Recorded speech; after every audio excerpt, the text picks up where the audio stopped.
세상의 모든 지식 언더스탠딩.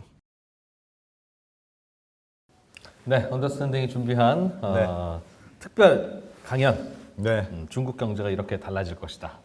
라는 내용 이철 박사님 강의로 재미있게 들었죠? 더 좋은 내용은 사실 유료 강연에 있습니다. 달라진 달라진 중국. 중국. 아직 안 보신 분들은 그거 정말. 보셔야 됩니다.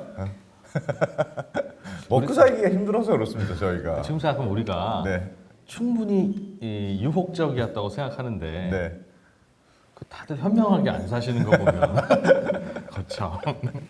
그러니까요. 예. 강의 들으시면서 아마 예. 많은 분들이 궁금하신 것도 꽤 있으셨을 거고 잠시 후에 질문을 또 전해드릴 텐데요. 저는 뭐 앞선 강의를 다양한 이야기가 있었습니다만 굳이 요약을 하면 네. 중국도 우리나라가 한때 겪었던 또는 지금도 겪고 있는 이른바 포괄적으로 이야기하면 중진국 함정, 투입 요소 생산성이 한계 효용이 감소하고 있고, 좀 더 쉽게 말하면 더 이상 이제 뭘 먹고 살아야 될지 잘 모르겠다 이제 뭐 그런 고민이죠. 거기다 그동안 빠르게 성장해온 것에 대한 부작용은 계속 쌓여 있을 것이고 충분히 이해가 가죠. 우리나라도 겪고 있고 겪었던 상황이니까. 근데 거기에다가 우리나라는 안 겪었지만 중국은 겪고 있는 미국에 단단히 찍힌 상황. 예. 그것도 같이 풀어나가야 하니까 굉장히 어려울 것 같고 중국의 미래는 뭐 100년까지는 모르겠습니다만 당분간 1, 20년은 꽤 어둡다 라고 말씀을 하신 것 같아요. 그러면 전 세계에서 중국이 그동안 만들던 물건이 이제 메이드 인 차이나는 사지 마 뭐 이렇게 미국이 나오고 있으니까 그럼 어딘가 다른 곳에서 만들어서 제조가 될 거라는 건데 중국은 그동안 그럼 위축되겠고 그걸 어디서 만들까? 이제 우리는 그럼 그런 쪽은 좀 더 좋아질 거라고 생각할 수 있는 거 아니겠습니까? 근데 생각하는 거는 뭐 아세안, 인도, 뭐 중동 뭐 이런 곳이 될 것 같기는 한데 제조라는 건 그냥 인건비만 싸다고 공장이 있다고 만들 수 있는 게 아니잖아요. 자동차를 만들려고 해도 그 생태계가 가야 되고 전자제품이 만들어지려고 해도 요만한 부품들까지도 다 조달이 돼야 만들 수 있는 거지. 그게 안 되니까 우리나라가 전선뭉치 하나 못 구했다고 자동차 공장이 쓰고 그랬지 않습니까? 중국을 푹 떠다가 다른 나라로 옮겨서 그렇게 돌아가서 만드는 게 가능하고 그런 나라들이 그렇게 수혜를 과연 입을 수 있을까요? 현실적으로 어떻게 보세요? 그러니까 이제 제가 말씀드린 교차 시장 국가들이 이제 대박의 기회를 맞이할 텐데 기회가 주어진다고 해서 다 향유할 수 있는 건 아니죠. 그리고 그 교차 시장에 있는 국가들끼리도 이제 경쟁이 있을 거고요. 그리고 그 교차 시장을 이용하려고 하는 국가들도 각각 접근 방법이 다를 텐데요.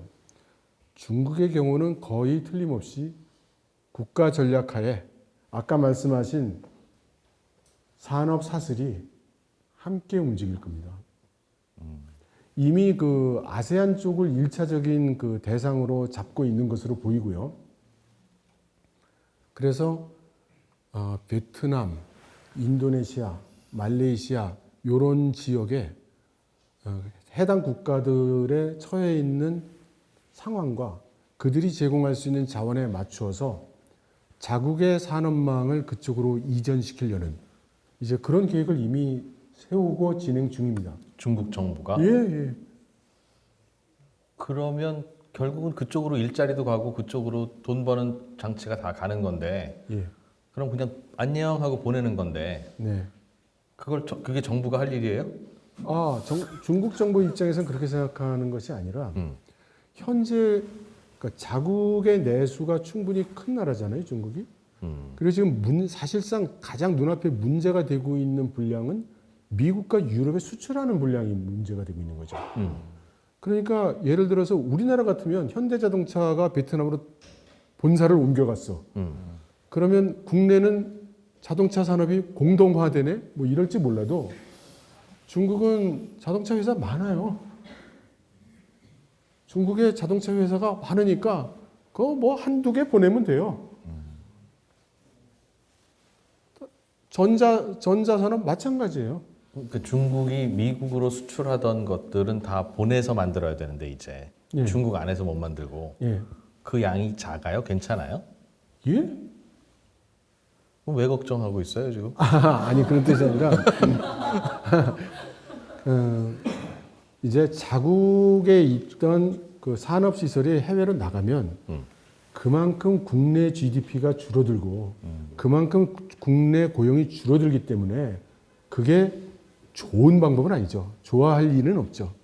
그러나 현재의 그 상황을 볼 때 중국 정부가 택할 수 있는 전략이 그거기 때문에 그렇게 간다는 거고요. 그리고 일부 국내 공급망 사슬의 일부가 가는 거지 뭐 전부가 옮겨가는 건 또 아니니까요. 저는 월마트에서 파는 물건에서 중국산 다 빼고 나면 뭐가 남을까? 월마트에 그냥 아무것도 안 남는다. 심지어 그 뭐라고 합니까? 전시대도 중국산이다. 그랬는데 그거를 다 중국에서 못 만들 건데 엄격하게 미국이 제한하기 시작하면 그러니까 이제 베트남 같은 나라를 생각해 보죠. 베트남은 재빨리 그 중국에 달려가서 시진핑 주석하고 악수하면서 미국이 뭐라고 해도 베트남은 중국과 적대하지 않겠다. 그렇게 얘기를 했고 미국이 그 군사적 협력하자고 그럴 때도 I'm sorry 뭐 그랬거든요. 예. 베트남은 지금 적극적으로 중국에서 나오는 그 산업망 일로 오세요. 딱 붙어 있는 저한테 뭐 지척이잖아요. 뭐 지금 이렇게 얘기를 하고 있는 겁니다. 그리고 거기서 번 돈을 중국 본사로 송금해주거나 한다는 뜻입니다. 아 그렇죠. 노 프로블럼이죠. 왜냐하면 베트남 내에서 만들어진 부가가치에 대한 세금 그리고 고용 산업 연관 효과는 베트남이 그 가져가는 거니까요. 주로 가져가겠죠. 예. 저는 비슷한 질문이긴 한데 예. 궁금한 게 이제 지금 하여튼 그 예전에도 나오셔서 많이 말씀하셨지만 지금 블록화되고 있는 거잖아요. 네. 그러니까 예전에 미국하고 중국, 뭐 한국 이렇게 무역이 많았는데 중국은 요즘 뭐 러시아랑도 많이 하고 아세안이랑 많이 하고 예. 미국은 또 따로 놀고 이렇게 서로 이제 안 친해지는 거지 않습니까? 예. 근데 생각해 보면 이게 어디서 시작됐느냐? 정치적인 관계가 안 좋아져서 시작된 거잖아요. 네. 그래서 정치적인 관계, 미중 관계가 악화되면서 이제 블록화된 건데 이게 구조적으로 앞으로 장기적으로 계속 이렇게 갈 거냐? 아니면 미국의 정치 환경이 또 바뀌어서 정부가 바뀌어요. 그래서 이제는 우리가 중국이랑 이제는 좀 친해 보자는 정부가 많이 들어왔다. 그럼 이 구조가 좀 다소 완화될 수 있는 건지. 그러니까 이게 세계 경제가 구조적으로 이렇게 계속 가는 건지 아니면 정치적인 변화 때문에 일시적으로 이렇게 되는 거지. 이게 계속 유지될지 안 될지는 정치적 환경에 따라서 여전히 봐야 된다. 인 건지 그거에 따라서 우리가 장기적으로 예상할 때는 좀 다르잖아요. 그건 어떻게 보십니까? 일단 경제적인 측면만 본다면 중국은 분리되고 싶지 않죠. 현재 상태가 너무 좋아요. 예. 그래서 이 상황 그대로 갔으면 하는 거고 미국이 그 꼴을 못 보겠다고 지금 그 분리를 하고 있는 거잖아요. 네. 그런데 정치적인 차원을 보면 미중 두 나라가 다시 좋은 관계가 되기는 매우 어려울 것 같아요. 왜 그렇게 보십니까? 예, 저는 계속 주장하고 있는 게 양안 전쟁이 멀지 않았다 아닙니까? 그래서 중국이 타이완을 병합하려고 하는 이상 예. 미국이 중국과 좋은 관계를 유지해 가기는 어렵고 물론 거기에 예외 상황도 있을 수 있습니다. 만일 다음 대통령이 트럼프가 다시 공화당의 후보가 돼서 다음 대통령이 되면 네. 트럼프 아저씨는 전부터 일관된 태도를 보였거든요. 뭐 양안이 싸우거나 말거나 그건 중국 애들 사이의 일인 걸로 미국과는 관계없다는 입장이었죠. 그럼 중국 입장에선 감사합니다죠. 잘 먹겠습니다. 이렇게 될 거고요.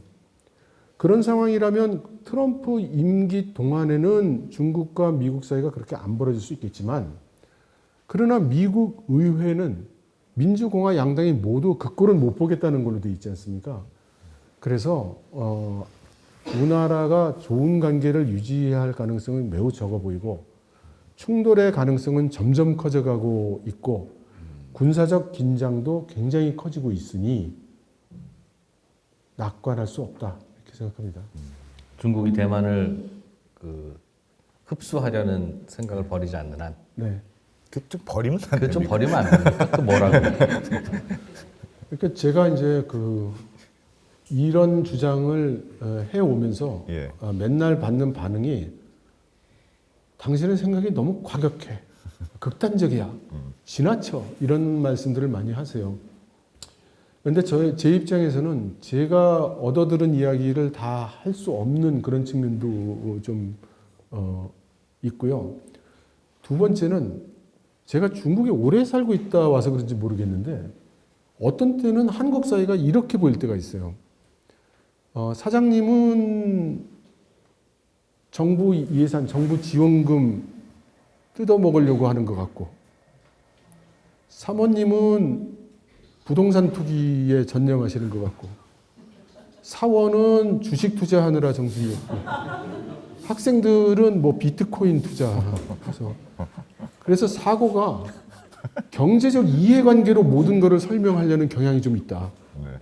그러니까 중국이 그 타이완 공격하겠어? 이런 말씀하실 때도 대부분은 어떻게 말씀을 하시냐면 요리요리 계산해 보면 요리요리 손해잖아.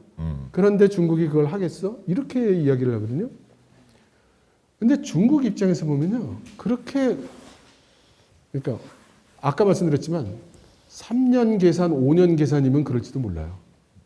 근데 50년 계산, 200년짜리 계산을 해보면 그게 과연 맞는 계산일까요? 바로 어젠가 미국의 전에 국방부 차관보 했던 양반이 양안 전쟁이 일어나면은 미국은 꼭 참전한다 뭐 이런 발언도 했어요. 근데 그 발언이 이렇게 계산을 해보니까 그게 미국이 돈을 버네? 이래서 참전하는 거 아니에요.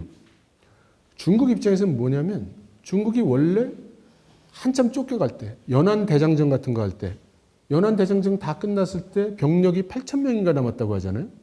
그리고 그들에게 쉼터를 제공한 게 지금 시진핑 주석의 아버지 슈징순이죠.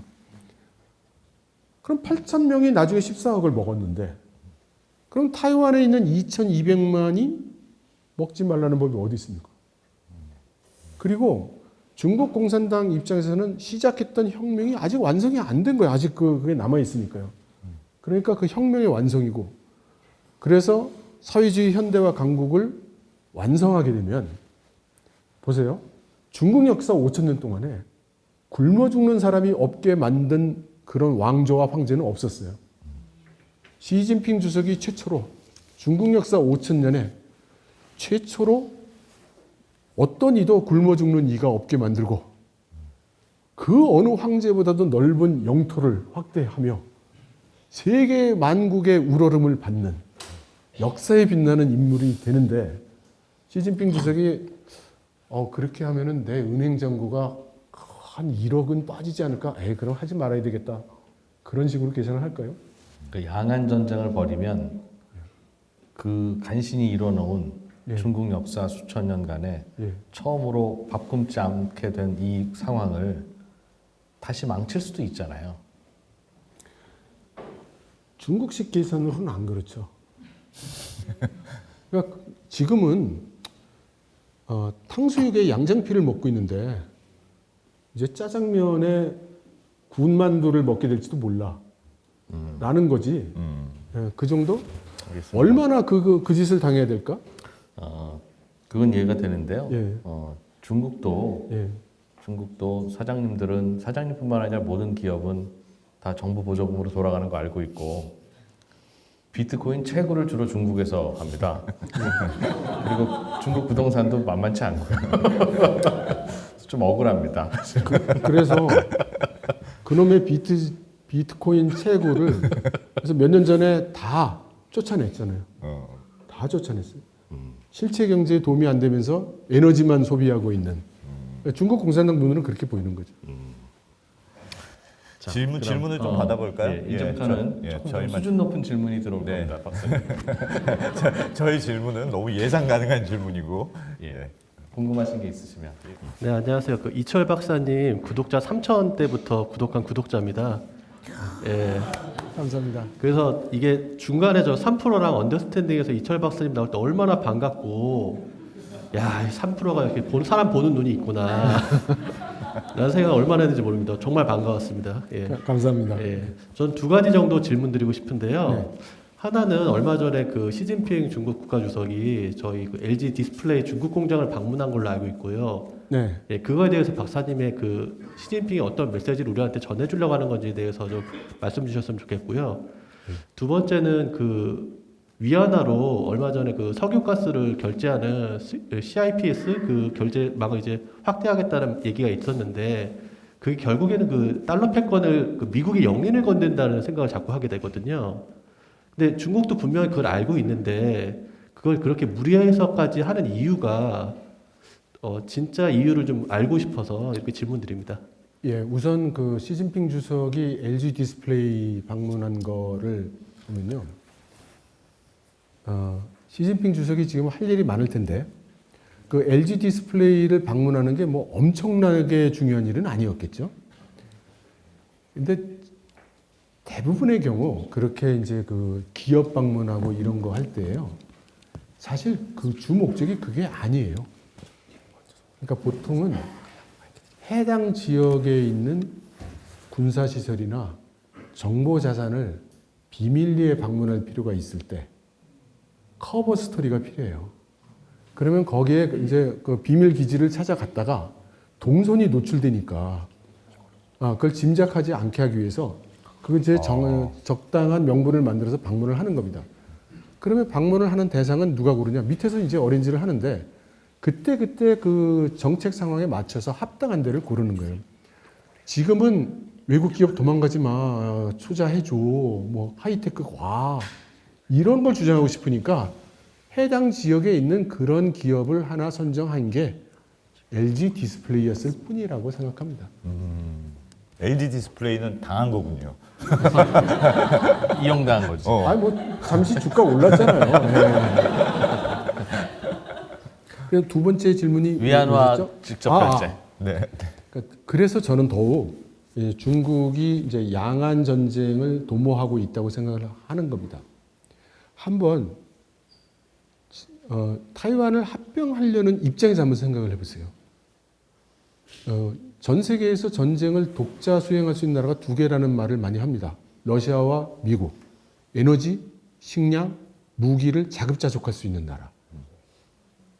그런데 중국은 아니에요. 중국은 에너지를 계속 수입해 와야 되잖아요. 전쟁이 나면 미국은 당연히 석유 보급선을 막을 거예요. 그리고 달러도 동결하겠죠. 이번 그 우크라이나 전쟁에서 러시아 달러 자산 동결하듯이. 그러면 중국은 어떻게 들여와요? 그 에너지를. 그렇게 만들면 중국은 그 미국에 대항할 수가 없게 돼요. 그러니 중국은 안정적으로 안전하게 미국과 한판 붙더라도 에너지를 공급받을 수 있는 수단이 필요하고 여기에 미국이 내 달러 자산도 동결할지도 몰라라는 동요를 하게 된 산유국의 이해관계가 맞는 거죠. 그래도 미국 눈치를 봐야 되니까 뭐 다 그렇게는 못하고 이제 일부 조금씩 해나간다고 저는 그렇게 보고 있습니다. 네. 다른 분 질문 받을까요? 네. 저기 손 드신 분, 예, 마이크 주십시오. 안녕하세요. 대전에서 온 25살 언더스탠딩 애청자입니다. 이철 박사님 강연 25살이라는 건 자기소개에 넣을 만큼 충분히 자랑스러운 겁니다. 예, 자랑스럽습니다. 저희는 나이를 얘기 안 하잖아요. 예, 이철 박사님 오늘 강연 정말 감사드리고요. 그리고 오늘 주최해 주신 이진우 대표님이랑 안승찬 기자님 항상 자기 전에 3프로TV 매일 애청하고 있습니다. 대단히 팬입니다. 예, 중국 박사님께 한국 관련 질문을 좀 드리고 싶은데요. 저는 지난 한 10년, 20년 동안 한국이 중국 옆에 붙어서 나름의 작은 황금기를 누렸다고 생각합니다. 그래서 뭐 주요 수출품인 자동차, 화장품, 반도체, 심지어 콘텐츠까지 많은 이제 한국에 이익을 가져다 줬는데 이제는 점점 그 점유율이 하락하거나 미국에 의해서 이제 시장 제재를 받을 것으로 예상이 돼요. 그리고 경제뿐만 아니라 약간 국제 정세적으로도 이제 대만이 물론 이제 통일되면은 북한이 가만히 있지 않겠죠? 약간 교란 작전으로 한국을 공격할 수 있을 거라고도 이제 전문가들이 일부 얘기하기도 하고요. 그래서 시나리오일 뿐이지만 뭔가 앞날이 되게 절망적이어서 여기 계신 모든 분들이 다 박사님의 이제 고견을 듣고 싶어서 온 것 같은데, 향후에는 한국이 이제 끝난 것으로 보는지 지금 당장 해외 이주를 준비해야 되는지 막 위안화를 사드리고, 아니면은 아직 돌파구가 있다고 보시는지 궁금합니다. 물어봐 주셔서 감사합니다. 왜냐하면 이 책의 주제가 그거였기 때문에 책 선전에 좋은 찬스가 와서 기쁩니다. 솔직히 말씀드려서 지금 한국 정부 또는 그 한국이라는 사회가 현재 상황에 대한 준비가 돼 있거나 준비를 하고 있는 중이라고도 사실은 생각이 별로 좀 안 돼요. 그냥 어제처럼 오늘 살고 있고 오늘처럼 내일 살 것 같거든요. 따라서 이 상태로 있으면 그냥 말려 들어갈 뿐이라고 생각합니다. 경제적으로도 어려워지고 또 양안 전쟁이 일어났을 때도 휩쓸릴 가능성이 매우 높다고 생각합니다. 그러면 우리가 이대로 있어도 되느냐? 저는 아니라고 생각하고요.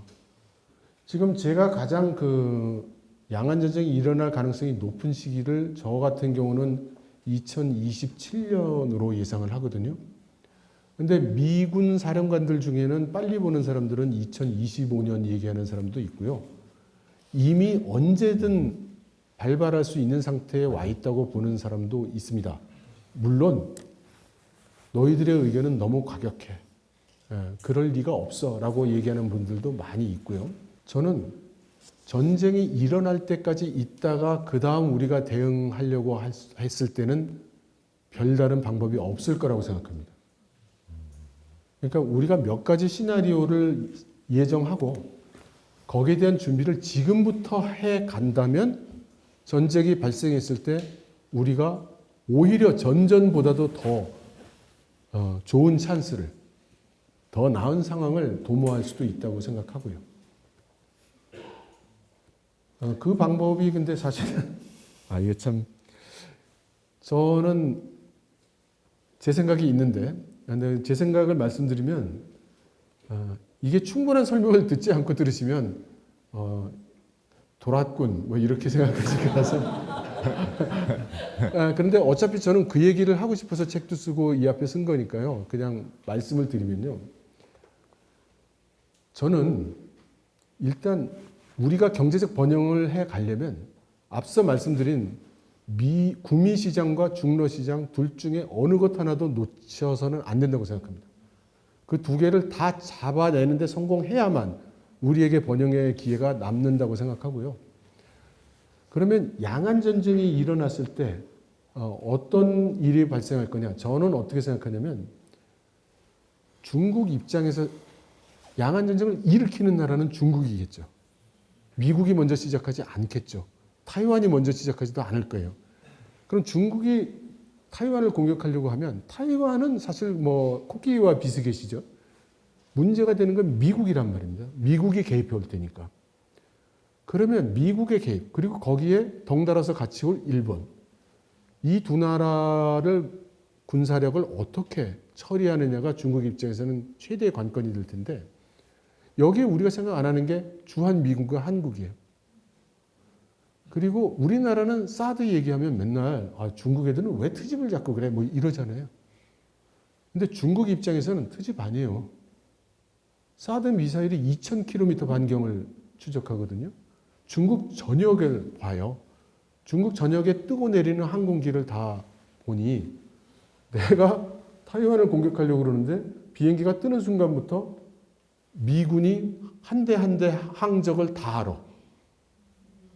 우리가 미사일 쏘면 그 한 대 한 대를 다 파괴할 수 있어요, 미국이. 그런 상황에서 어떻게 타이완을 공격합니까? 그래서 저는 중국이 타이완을 공격하려고 할 때 가장 먼저 시작하는 게 사드와 주한미군, 어쩌면 한국군까지 못 움직이게 만드는 작전을 필 거라고 생각하고요. 그런데 타이완보다 한국과 싸우는 게 훨씬 더 부담이 크고 위험한 일이기 때문에 그렇게 전쟁을 하거나 공격을 하기보다는 북한을 활용해서 한국에 상당한 규모의 군사적 동요 사태를 만들 거라고 생각합니다. 어떤 정도냐? 적어도 지난번 그 연평도 포격 사건보다는 훨씬 큰 규모의 그런 그 소요 사태를 일으킬 거라고 저는 추정을 하고요. 그러면 우리가 어떻게 되겠어요? 이건 국가 비상사태다. 뭐 이런 상황이 발생을 하고 주가는 곤두박질 치겠지만 사람들은 이제 남쪽으로 옮겨가고 뭐 이러겠죠. 그리고 나서 중국이 타이완을 공격한다면 주한 미군이 그 양안 전쟁에 참여를 하고 뜬다고 했거든요. 그러면 우리 한국에서는 그러겠죠. 아니 주한 미군이 한국을 보호하지 않고 지금 북한에서 대포를 쏘고 있는 이 마당에 너희는 도망간단 말이냐 이렇게 돼서 주한 미군을 우리가 붙잡아 당기겠죠. 그러면 중국 입장에서 보면 한국군과 주한 미군이 모두 양안 전쟁에 참여 못하는 상태가 이제 되겠죠. 그럼에도 불구하고 사건이 벌어진다면 중국은 한국도 공격할 겁니다. 그렇게까지 대만을 꼭 갖고 싶다. 왜냐하면요 이게 왜 2027년이라고 했잖아요. 2% 아들이 딱 군대 갈 시점이에요. 애들이 이게 매우 중요한 문제입니다 애들이 올해 지금. 고3인데 2027년에서 2025년 사이면 네. 아니, 딱 맞는데. 그래서 저는 이 상황을 우리가 어떻게 극복해야 좋으냐를 이제 혼자 네. 베이징의 뒷골목에서 머리털도 몇 개 없는 이 머리털을 긁어가면서 고민을 해봤는데요. 그러니까 많은 대안이 있겠지만 이제 제 나름대로 생각하는 그냥 하나의 방법은 하나의 어프로치는 그러니까 제 주장인데 그리고 미친 소리이기도 합니다. 저는 중국이 타이완을 공격한다면 우리가 북한을 공격해야 된다고 생각합니다. 중국은 지금 무력을 수십 년 동안 준비해 왔지만 타이완과 타이완 사태에 개입하는 미군과 일본군을 상대하는 것만으로도 충분히 힘들어요. 여기에 주한 미군의 50만 군대, 37만 그 동원 예비군, 거기에다가 전선이 확대된다면 거의 400만 병력이 나타날 수 있는 한국, 70년 동안 폭탄을 만들어서 저축해 왔고, 그리고 어디 가서 어깨만 부딪히면 주먹이 먼저 나가는 한국인. 이거 쉽지 않죠. 그래서 우리는 그렇게 할 수 있다고 생각해요. 그래? 네가 타이완을 공격해? 좋아. 나는 북한이야. 어떡할 거야? 그리고 제가 꼭 이 방법만 있다고 얘기하는 게 아니라요. 하지만 적어도 왜 갑자기 미사일이 날아다니지? 이렇게 되면 방법이 없다는 겁니다. 우리가 먼저 치고 나가서 상황을 주도해야 뭐 여지가 생기지. 중국이나 러시아나 일본이나 미국 같은 강대국이 마구 움직이는 사이에서 그때 가서 뭘 어떻게 해보려고 하면 공간이 없을 거다.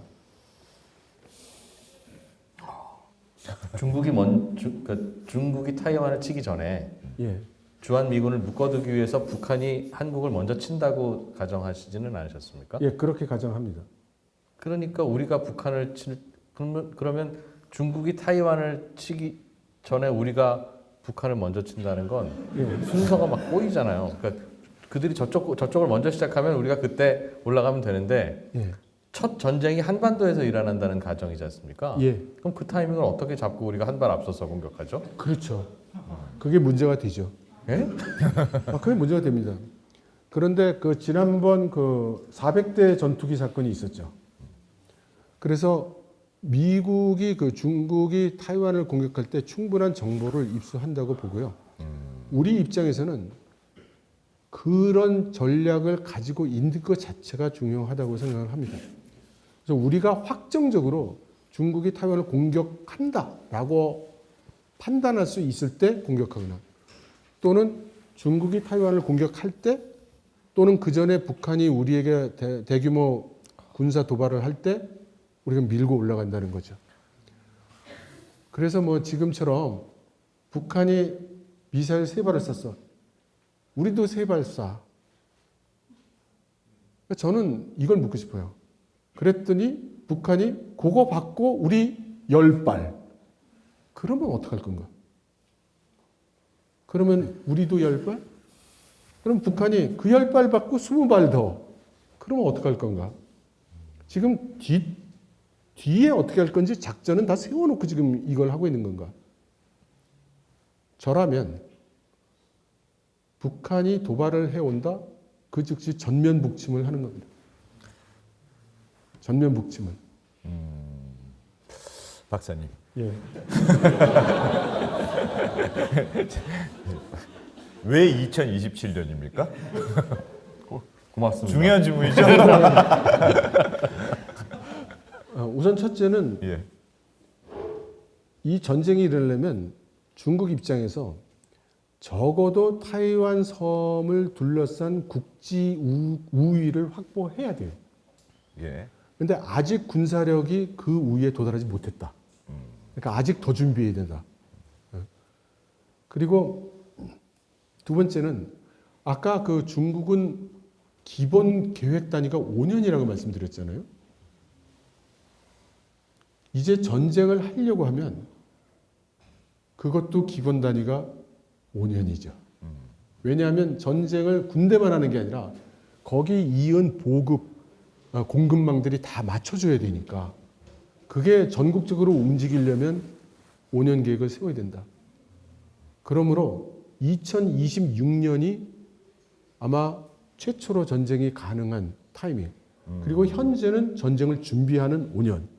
그래서 이 2025년까지 군함 만들 거 만들고 항공모함 만들 거 만들고 잠수함 만들 거 만들고 비행기 만들 거 만들고 있다가 2026년부터 공격 가능한 시기가 되는데 제가 아는 중국의 체계는 여기 딱 하면 탁 튀어나가질 못해요.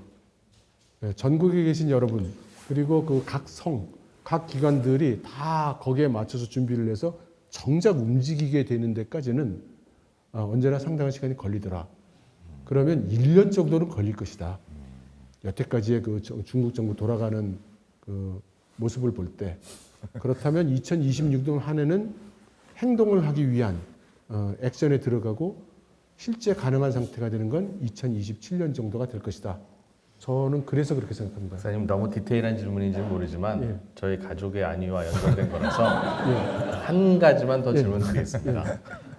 지금 중국은 지금 상황에서는 대만과 전면전을 벌이면 예. 못 이깁니까? 즉 전쟁 준비가 덜 돼 있습니까?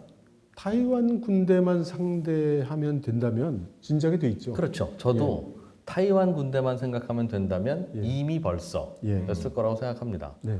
그런데 미국과 상대해야 되는 것 때문에 지금까지 못 하고 있을 텐데 네. 2026년 7년은 미국이 무슨 뭐 노는 해입니까? 그런 부분이 있어서 예. 결국은 미국이 관건이었는데 예. 그럼 미국의 무슨 변화가 2026년, 2017년에 있거나 예. 아니면 시진핑이 그때까지 나는 뭘 좀 해보려고 하는 뭔가가 있거나 네. 그게 아니라면 무슨 변화가 있길래 지금까지는 괜찮았는데 그때는 안 괜찮을 거라고 봐야 되겠습니까? 그러니까 이게 언제든 나는 타이완을 공격할 수 있는데 안 해온 것이 아니고요. 나는 기필코 타이완을 합병해야 되는데 준비가 안 돼 있었고 이 준비를 지금 몇십 년 동안 국가 전략 계획에 의해서 한 발 한 발 해온 겁니다. 이제 준비가 끝나가고 있는 단계인 거죠. 그럼 2027년쯤이면 미국이 존재함에도 불구하고 예. 가능성이 있다고 중국은 본다는 거죠? 예. 그러니까 많은 분들이 지금 뭐 미국과 중국이 패권을 겨룬다 이렇게 생각을 하시잖아요. 저는 전혀 그렇게 생각하지 않습니다. 중국이 알아요. 자기 실력이 미국만 못하다는 걸. 아니 GDP도 절반은 넘는군요. 예, 그밖에 안 되고 1인당 뭐 경제 수준, 기술 수준, 무력 수준, 전투력, 무기 어느 거 하나가 되는 게 없는데 어디다 대고 그 미국에다 야 나하고 한번 해보자 하겠어요? 아닙니다. 나는 어떻게든 타이완을 공격해서 합병하고 여기서 미국이 제재를 하든 공격을 하든 이를 악물고 견뎌서 이겨낼 거야. 이런 거죠. 그 박사님 5개년 계획을 세운다면서요. 5개년 계획을 세우는데 5개년 계획이 꼭 실현되는 건 아니지 않습니까? 반도체 질문 잘했죠. 그래서 이거 우리가 타이완을 하고 이런 작전을 세울 거야라고 했는데 생각해 보니까 좀 미진하네. 5년 이후로 더 뒤로자. 뭐 이럴 수도 있는 거 아닙니까? 바로 그런 생각을 하거나 그렇게 할 가능성이 있었기 때문에 원래 그 중국 공산당에서 계획을 만들 때 첫 번째 목표 시한이 있었고요. 무슨 일이 있어도 달성해야 되는 이유를 그러니까 무슨 양해가 허용되지 않는 시한도 정했다고 듣고 있습니다. 그래서 첫 번째 목표 시점이 언제냐면 2020년이었고요. 그래서 이미 아직 힘들어서 지금은 어렵겠다라는 판단이 이미 한 상태고, 그럼 가장 늦었을 때 이유로 여하를 막론하고 이 시점까지는 통일을 해야 되겠다라고 알려졌던, 그러니까 지금도 그런지는 모르겠습니다만 그렇게 알려졌던 시한이 35년이에요. 2035년. 예. 전기차가 보급되는 시기. 알겠습니다. 다른 질문 하나 또 받아보죠. 예. 세 가지 정도 질문을 좀 드리려고 합니다. 일단 첫 번째로 강의 초기에 말씀하셨던 게 그 한국으로 따지면 국민연금 같은 거를 중국이 개방을 했다 했고 그거에 외국 투자 자본이 들어온다고 말씀을 들었는데, 그것이 중국에 대해 가지고 좀 약점이 될 수 있는 반면에 그 작년에 러우 전쟁 초기에 그때 해외에서 있는 러시아 자산들을 갖다가 다 동결을 갖다 했듯이 중국 정부에서도 능히 그렇게 할 수 있다고 생각했답니다. 그런데 그 외국 자본이 들어온 이유가 그런 위험성이 있음에도 불구하고 효용이 높기 때문인지, 아니면 그럴 일이 당분간 없을 거다라는 그런 확신이 있어서인지, 그것이 첫 번째 질문입니다. 그리고 두 번째가 그 5개년 계획을 계속 말씀하셨는데, 그리고 5개년을 갖다가 아까 전에 제가 듣기로는 수정을 조금 할 수는 있지만 이게 올라가야 된다고 제가 일단 이해를 갖다 했습니다. 정부에서 그걸 갖다가 하고 그리고 위에 당 차원에서 그걸 갖다 바꿔야 된다고 그걸 갖다 들었는데, 그런데 요즘 같은 세대에 아무래도 기술이 변화가 굉장히 심한 시대고, 그리고 그 중간중간에 대응 갖다가 할 수가 있어야 되는데, 오히려 그 권위주의 체제의 장점이라고도 할 수 있는 그런 빠른 의사결정이 발휘가 되기 어렵다는 생각이 좀 듭니다. 그래서 이런 경우에 대해 가지고 박사님은 어떻게 생각하시는지 궁금하고요. 마지막 질문은 그 정권이 바뀔 때마다 아무래도 어떻게든 기기적 중립을 갖다 유지하려는 태도를 보여왔습니다. 한국 정부가 가령 박근혜 정부 때는 그 전승절 참석을 했었고요. 그리고 문재인 정부 때도 그 방문을 갖다 해가지고 연설에서 약간 중국의 친화적인 그런 워딩을 갖다 하고 온 것으로 지금 나와 있습니다. 그런데 지금 이번에 들어선 그 윤석열 정부 같은 경우에는 아예 한쪽 노선을 택하려는 그런 움직임을 보이고 있다고 생각이 드는데, 박사님께서는 그 한쪽 노선을 택하는 것이 더 낫다고 생각하시는지, 아니면 어떻게든 기계적으로 중립을 유지하면서 양쪽에 대한 실익을 추구하는 것이 맞다고 생각하는지, 그 세 가지가 궁금합니다. 우선 첫 번째 중국의 국민연금 이런 데에 그 외국 자본이 들어오는 것, 그리고 사실 꼭 그것만도 아니죠. 이제 자산 운영에도 지금 외국 금융기관들이 이제 경쟁하면서 들어가고 있고요. 이유는 돈을 벌 수 있기 때문입니다. 아주 간단합니다. 외국 금융기관이 들어와서 자산 운영이라는 게 뭡니까? 중국의 부자들, 현금 가진 사람들이 많아요. 그런데 그 사람들이 이 돈을 놀리고 싶은 겁니다. 높은 수익을 올리고 싶은 거예요. 근데 중국 사람들 입장에서 볼 때 월스트리트에 있는 국제적으로 유명한 금융펌들이 넥타이를 휘날리며 들어오면서 우리가 몇 퍼센트 해주고 수익률이 이만큼 높다고 하면 오는 거죠. 그리고 월스트리트의 금융기관들 입장에서는 일시에 엄청난 자금이 들어오는 거예요. 자기들 어카운트에. 그래서 미국 정부나 그러니까 유럽 정부 입장에서는 그거 위험하니까 가급적 들어가지 말라는 이야기를 하고 있지만, 이제 돈 벌어야 되는 금융기관 입장에서는 난 그건 모르겠고 난 내 돈 벌러 갈 거야, 이런 상황이 진행되고 있다고 봅니다. 중국이 말씀하신 대로 5개년 계획을 만들고 2년에 걸쳐서 계획을 만들고 이런 것들이 경직되게 운영이 되면 그것처럼 어려운 체계가 없을 겁니다. 그래서 중국은 계획이나 내용이 굉장히 루즈해요. 그러니까 뭐 예를 들어서 언더스탠딩의 발전을 도모한다는 계획이 있다고 해보죠. 그러면 우리나라 같으면 예산 타내려면은 이미 뭐 타당성 검토가 어떻고 뭐가 어떻고 해서 뭐 보고서가 몇백 페이지 나오고 이랬을 거예요. 중국 안 그래요. 그러니까 나중에 딱 보면 5줄. 언더스탠딩을 지원한다. 예산 얼마. 그럼 밑에 그 예산 항목 그런 거 없어. 그럼 누가 어떻게 결정해요? 그건 그 프로젝트를 입안해서 허가를 받은 정부 부처나 지방 정부가 알아서 하는 거예요. 그러니까 중국의 관료들은 그 뭐 재량권이 엄청나게 크죠. 그러니까 기업하는 사람들은 맨날 가서 술 사주고 밥 사주고 하죠.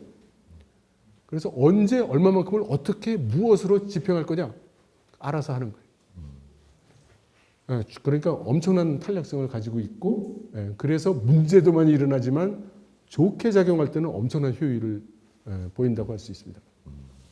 사실은 제가 어떤 대책을 해야 된다든가 이래야 된다든가 저래야 된다든가 하는 그런 생각도 사실 많지 않고요.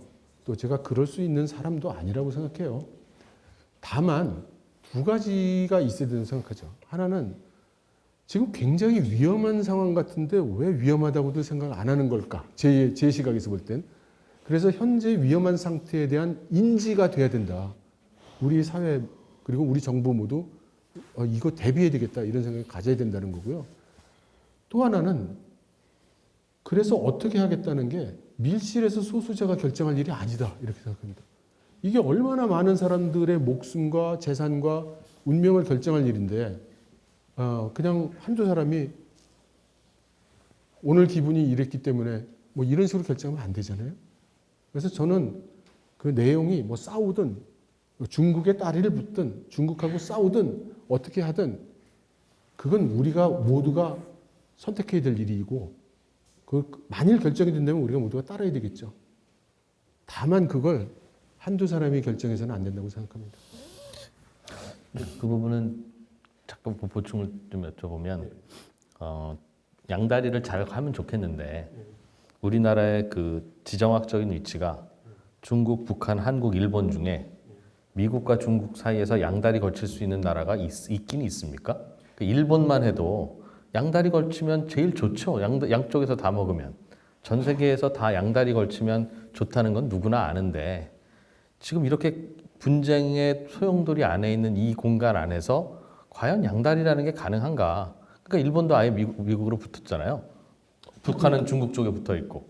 저는 우리가 양다리를 붙는 게 아니라 그래서 우리가 치고 나가야 된다고 얘기하는 거죠.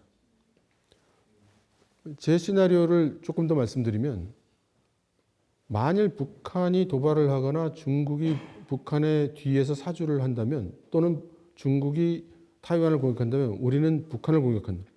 그러면서 중국에게 너는 타이완 통일해. 난 북한 통일한다. 콜? 동의? 이렇게 얘기를 하겠다는 거고요. 결정해라. 뭐 동의 안 하면 그럼 해보든가. 우리 뒤에는 미국도 있고 일본도 있다. 이렇게 되는 거고요. 예. 그래서 중국이 막 이거 어떻게 하면 좋지? 그러면 협상하자. 협상. 어떻게 할지. 그래서 만일 우리가 중국과 그런 협상에 들어간다면 그건 아마 북한에게는 사망 선고와 비슷한 패닉이 될 거다. 북한 입장에서 보면. 예. 그러면 뭐 중간 과정 다 생략하고 말씀을 드리면 그럼 우리가 이제 북한에게 이렇게 이야기하는 거죠. 중국도 너 패도 된다고 그러는데 응? 맞고 들어올래? 아니면 좋은 말로 할 때 들어올래? 네가 좋은 말로 할 때 들어오면 그냥 외교 안보는 우리가 다 가져가서 할 텐데 연방제, 일국양제. 중국이 일국양제 얘기할 때 너 좋다고 그랬었잖아. 그래, 일국양제 하자. 콜? 그래서 만일에 북한이 싫어요. 그럼 맞아라. 이렇게 되는 것이고 중국 안 도와줘. 러시아는 우크라이나 때문에 정신없고 그럼 너 맞아야지. 이렇게 되는 것이고 만일 북한이 그래 봅시다. 그러면 우리는 남북통일하고 그다음에 중국한테는 너희가 우리를 가만히 내버려두면 우리도 너희 개입 안 할게. 타이완을 병합하고 마는 건 미국하고 잘해보셔. 우리는 대한민국이야. 통일한국이야. 남북한 군사 합치면 우리가 한 700만 되지. 뭐 이렇게 하면서. 예, 그럴 수 있다고 생각합니다. 이대로 된다거나 뭐 타당성이 있다거나 그런 말씀을 드리는 건 아니에요. 아까도 말씀드렸지만 피동적으로 진행되는 상황에 쏠려서 뭘 해보려고 하면 아마 여지가 없을 거다. 우리가 먼저 움직여서 우리가 먼저 막 상황을 만들어가야 우리가 움직일 수 있는 공간이 생길 거다. 그렇게 생각합니다. 알겠습니다. 다음 질문 또 저 뒤에 먼저 질문 많으시네요. 죄송합니다. 저희가 질문 초반에 많이 해가지고. 네, 안녕하세요. 강연 잘 들었고 지금 아마 여기 계신 모두가 중국과 미국 사이의 긴장감이 높아지고 있다는 것에 대해서 조금 공감을 하시는데 저는 조금 다른 얘기를 질문드리고 싶습니다. 만약에 지금 중국이 이제 자기 공급망 확대를 위해 사우디랑 이란이랑 협약 같은 것도 진행을 하고 이제 러시아와도 이제 준비를 하고 이런 협약을 맺는다고 했을 때 인도나 아니면 유럽이나 아니면 다른 국가들은 그거에 대해서 조금 어떻게 생각할지 여쭤보고 싶습니다. 이 질문을 여쭤드린 이유가 호주에 중국 자본들이 굉장히 들어갔다가 또 약간 트러블이 생겨가지고 중국에 대한 호주의 인식이 굉장히 안 좋다고 들었습니다. 근데 이게 국가 간의 문제는 이제 단순히 이제 중국이 어떻게 하고 싶다 그런 걸로 해결이 되는 게 아니기 때문에 다른 국가들에서 어떻게 반응을 할지 그런 부분 조금 여쭤보고 싶어서 질문드리게 됐습니다. 중국의 이런 계획과 행동에 대해서 다른 나라들은 어떻게 생각할 것이며 그게 중국의 선택에 영향을 주지는 않을지. 아까 말씀드린 것처럼 미국과 유럽 쪽의 국가들, 특히 파이브 아이즈 국가 같은 경우에는 이제 영국, 캐나다, 호주, 뉴질랜드 같은 데는 당연히 미국과 군사적 일체죠. 그리고 유럽 국가들도 미국 편에 설 겁니다. 그런데 그 국가들을 다 합쳐보면 한 70여 개 국가예요. 그런데 유엔에 가입되어 있는 국가 수가 240개가 넘거든요. 그럼 나머지 국가들 중에 사실 중국하고 가깝게 쓸 나라는 별로 없죠. 몇 개 되지 않을 겁니다. 그러나 나머지 대다수의 국가들, 100몇십 개 국가는 굿이나 보고 떡이나 먹는 이제 그런 데가 된다는 거죠. 다른 질문 또 받을까요? 예. 마이크. 예. 평소에 궁금해서 시청자 어떻게 하셨습니까? 그냥 여기저기 오시면. 네, 안녕하세요. 이번에 강의 잘 들었습니다. 저는 지금 이렇게 질의응답하면서 좀 궁금했던 게 이제 반대로 좀 그 생각이 좀 들더라고요. 미국은 왜 그렇게 중국이 대만을 통일하는 걸 좀 많이 경계를 하고 있는 걸까? 사실 제가 봤을 때는 그냥 섬 하나를 얻는 건데 그거 얻는다고 해서 지금의 중국이 2배로 더 커지는 것도 아닐 텐데 그냥 미국 입장에서도 예전에 베트남에 대한 트라우마가 있잖아요. 예전에는 공산당을 더 넓히지 않겠다는 이념이 있으니까 했다가 근데 거기에 잘 안 돼가지고 결국에는 군인들도 많이 희생하고 그렇게 된 경험이 있으니까 미국도 입장에서는 쟤네가 잘 되는 꼴은 좀 보기 싫지만 그래도 우리 군인들 죽는 거는 못 보겠으니 그렇다고 해서 섬 하나 얻는다고 해서 뭐 2배 더 지금 힘이 세지겠어? 우리는 능가하겠어? 그런 것도 아니라면은 그냥 알아서 하십시오. 이렇게 뭐 트럼프가 아마 좀 그렇게 생각을 하고 있을 것 같은데 러시아 같은 경우는 우크라이나 뭐 거기 평야도 있고 크림반도 나갈 수도 있으니까는 뭐 그럴 수는 있겠는데 지금 얘기 들어보면은 중국 입장에서는 대만 통일하면 자기는 기분이 좋은데 미국 입장에서는 뭔가 볼 게 좀 있을까 그런 생각이 좀 들더라고요. 그래서 좀 질문을 드립니다. 예, 근처에 혹시 질문하신 분 질문을 여러 개 같이 해주십시오. 한꺼번에 박사님 답변 주시게. 저도 질문을 많이 듣다 보니까 이제 양안 전쟁에 대해서 많이들 질문하시는데 아까 보여주셨던 자료에서 5개년 계획도 있고 경제적으로 좋은 점도 있고 나쁜 점도 있다라고 말씀을 많이 해주시더라고요. 그 계획들이 만약에 실패를 하거나 좋지 않은 결과로 인해서 경제 상황이 안 좋아졌을 때 시진핑이 실각할 수 있는 경우가 있는지 아니면은 그 대체 세력이 나타날 수 있는 경우는 확률은 얼마나 되는지 알고 싶습니다. 저도 다 전쟁 얘기하시는 것 같아서 방향을 바꿔가지고 제가 오늘 아침에 뉴스를 봤는데 베트남과 한국의 그 수출 대베트남 수출이 한국 입장에서 1등이 됐다 하더라고요. 그리고 아까 말씀하신 대로 베트남이 중국에 대한 협력 관계를 강화한다 그랬고 그러면은 그 사이에서 그러니까 중국 한국으로 가는 게 아니라 한국 중국이 아니라 베트남을 한 번 더 거쳐가는 방향. 그리고 이번에 그 2차 전지 관련해서 그 포스코나 에코프로비엠이 그 한국으로 와가지고 공장을 설립한다 그러더라고요. 그렇게 되면은 지금 이철 박사님이 우려하는 것과는 다르게 한국이 계속해서 중간자 입장으로서 중국하고 계속 이득을 같이 공유할 수 있지 않을까 해서 그렇게 되면 굳이 전쟁을 우려하는 상황이 될 수 있을까? 왜냐하면은 중국의 공장 시설이나 주요 시설들이 한국이 같이 포함하게 되면은 중국 입장에서 한국을 굳이 공격 대상으로 계속 삼을 수 있을까? 그런 상황에 대해서 어떻게 생각하시는지 궁금합니다. 답을 들을까요? 예. 예. 첫 번째 질문은 미국은 생각보다 네, 실용적입니다. 그런 질문이었습니다. 거꾸로요. 우크라이나는 러시아한테 져도 미국의 안보가 위협받지는 않죠. 근데 타이완이 중국 손에 들어가면 미국의 안보가 직접적인 위협을 받게 됩니다. 그러니까 지금 하와이, 괌에 이르는 그런 도서 지역은 물론이고 실제로 지금 그 중국의 그 군사력이 강해지고 있기 때문에 지금 미국 국방부에서는 소위 그 초수평선 방어 계획이라는 걸 지금 추진 중이에요. 그러니까 미국 서해안에서 봤을 때 수평선 멀리 중국의 무력이 나타나서 공격하는 상황을 가정하고 지금 초고성능 레이더와 날라오는 중국의 미사일을 막기 위한 체계를 지금 개발 중입니다. 그러니까 미국 입장에서는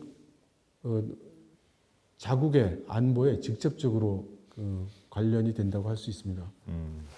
두 번째 질문은 만약에 이런 계획이 실패할 수도 있고 또 그러면 시진핑이 또 힘이 빠지는 거 아니냐? 경제적으로 어렵기 때문에 거기에 대한 책임을 지고 시진핑 주석이 실각하는 일은 없을 겁니다. 왜냐하면 경제 운영의 책임은 총리거든요. 그래서 총리가 실각하겠죠. 리창, 너 문제 있어. 이렇게 될 겁니다. 그러나 만일에 양안 전쟁을 벌였는데 패전했다. 이러면 이건 큰 문제가 될 겁니다. 그때는 시진핑 주석은 실각을 하게 되고 시진핑 주석 그룹도 권력을 잃고 실각들을 하게 되겠죠. 그런데도 그 시도를 해야 된다는 거군요. 시진핑 현재 그룹은. 만일에 양안 전쟁이라는 그 조국 통일 과업이라는 그런 명분이 없었으면 벌써 물러났어야 됐죠. 와, 예. 참 안 오겠네. 세 번째 질문은 제가 듣기로는 예. 한국이 중국이 정육점이라면 한국은 그 옆에서 그 고기 따다 파는 고깃집인데 정육점 주인이 고깃집을 어떻게 공격합니까? 그러니까 한국에 공장들이 많이 생기면 좀 안전해지는 거 아니야? 이해관계가 막 엮이니까. 예, 그러니까 대충 그 얘기 했잖아요. 네, 지금. 네. 정육점 하면 이상한 비유라서 오히려. 우리나라가 지금 모든 제품의 경쟁력이 있는 게 아니죠. 그래서 이 경공업 제품은 사실상 그 경쟁력을 많이 잃어가고 있고 부품류라든가 이제 기술 제품 쪽에 우리가 경쟁 우위가 있는 것인데 만일에 미국이 제재를 하지 않는 품목은 뭐 굳이 중국에서 나올 이유가 없을 수도 있죠. 그냥 잘 장사할 수 있는데 뭐 움직여요. 그러나 지금 미국의 제재는 점점 넓어지고 있고 지금 반도체지만 블랙리스트도 늘어나고 금지하는 품목도 지금 계속 늘어나고 있거든요. 결국은 그렇게 늘어나게 되면 우리 기업은 어디에 있든지 간에 중국에는 우회 수출도 못하게 되는 거죠. 삼성 반도체가 공장을 서안에 있는 반도체 공장을 베트남으로 옮겨온다 한들 그러면 그 미국이 기술 제재하는 그럼 고성능 반도체를 팔 수 있는 건 아니잖아요. 지금부터는 10,000원씩 내시는 분만 질문을 할 수 있도록 끝날 때가 됐기 때문에 네. 그럼에도 불구하고 나는 이 질문 절실하다 할 수 있거든요. 네. 그거를 돈으로 저희가 확인하겠습니다. 10,000원 내시겠습니까? 예. 우와. 이게 마지막 중요한 질문인 것 같습니다. 네, 마지막 질문으로 이것만 받겠습니다. 네.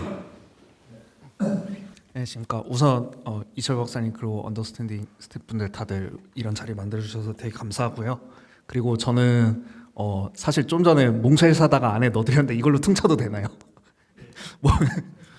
몽쉘 사다가 넣어드려서 10,000원 퉁치도록 하겠습니다. 네.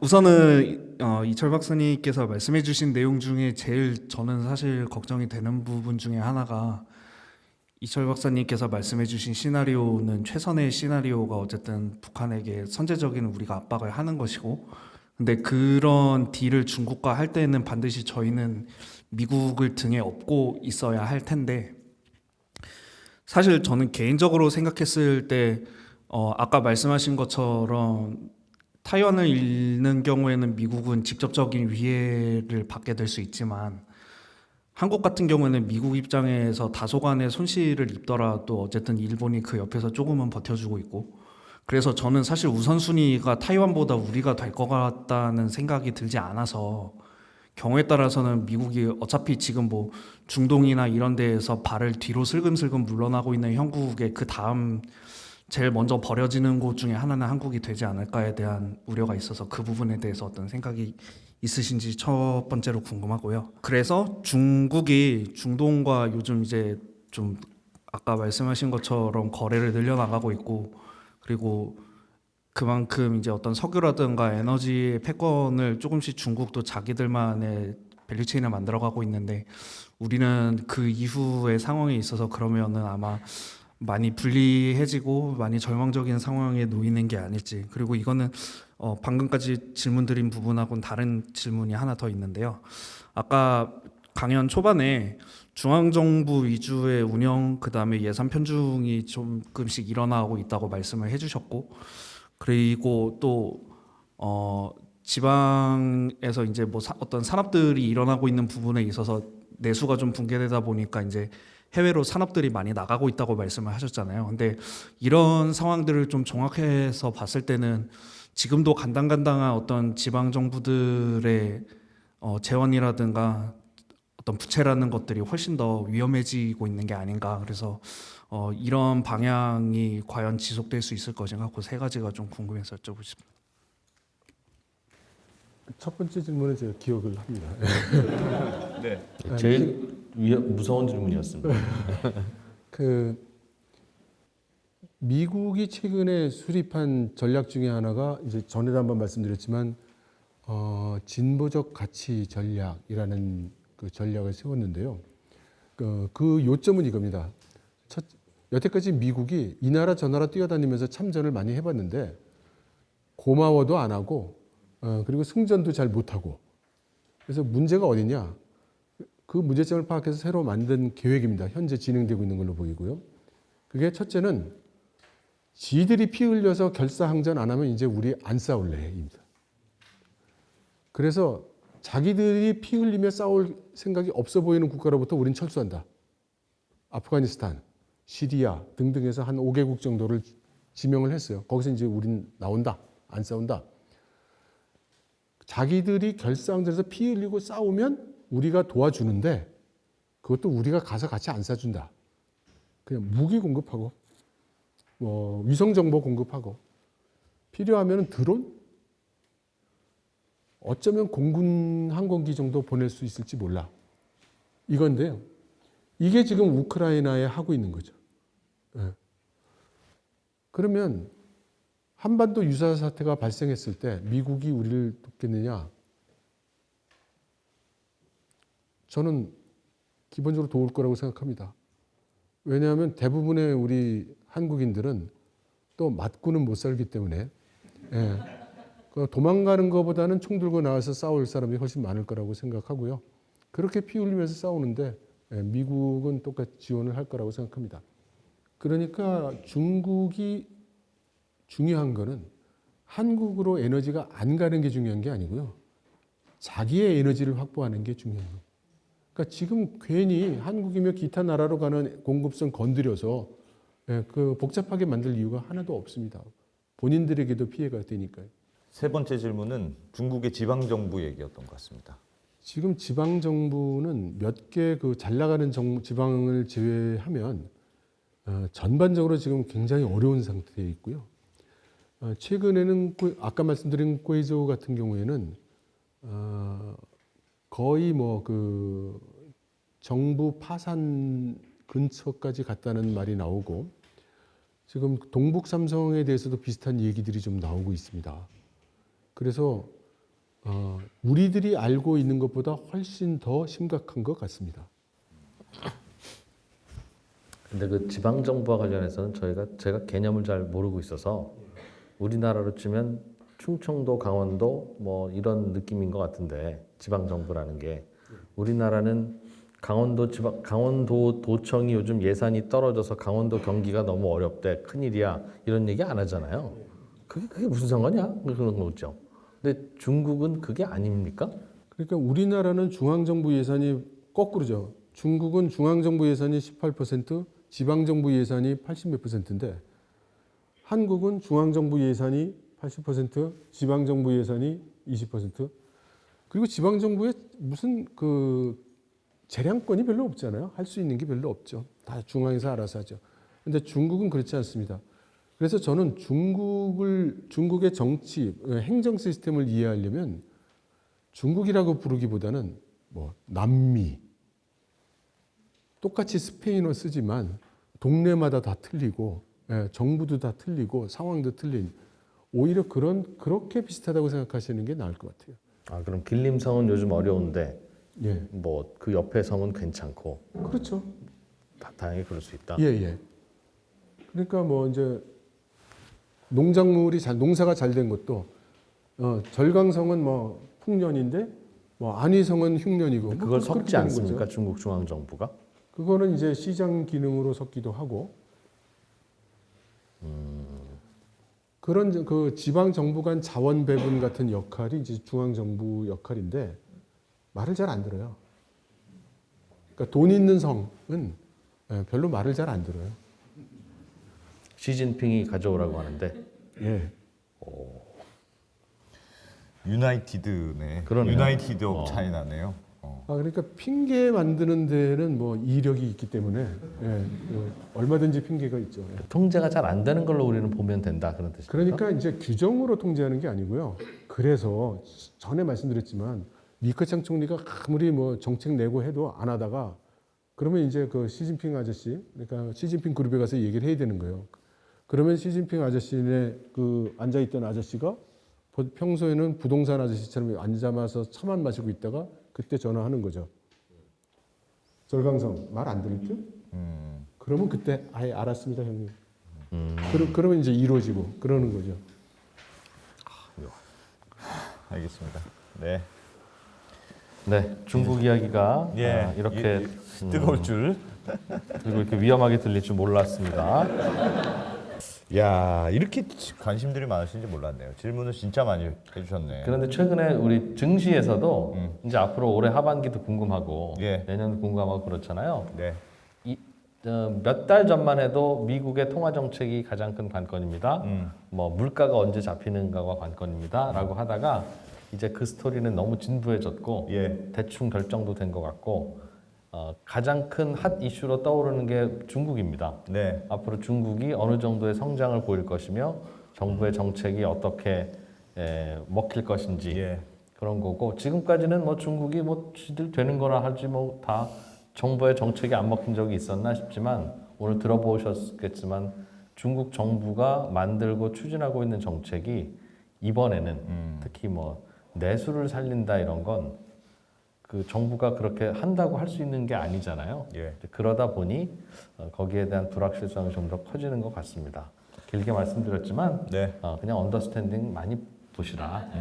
알겠습니다. 하여튼 오늘 와주셔서 감사하고 오늘 또 느낀 점은 제가 딸만 있는 게 얼마나 다행인가 이런 생각도 매우 들고 고맙습니다. 하여튼 이철 박사님 예, 강연 감사드리고요. 감사합니다. 좋은 장소 마련해 주신 드림플러스 고맙습니다. 예, 역시 부동산이 사람을 행복하게 하는 것 같지 않습니까? 이거 한화생명 우리가 밖에 나가서 바람 맞으면서 했다고 생각해 보세요. 네. 예, 매우 감사합니다. 한화생명 감사드리고요. 예. 많은 분들 와주셔서 감사드립니다. 저희가 뭐 큰 돈 버는 것도 아니고 여러분들이 이렇게 와주셔서 칭찬해 주시는 거, 근데 또 그거 하나로 또 몇 달 버티고 예. 그러다 또 떨어지면 다시 한번 모이게 하고. 예. 네. 그렇게 하겠습니다. 자, 오늘 여기서 마무리하겠습니다. 고맙습니다.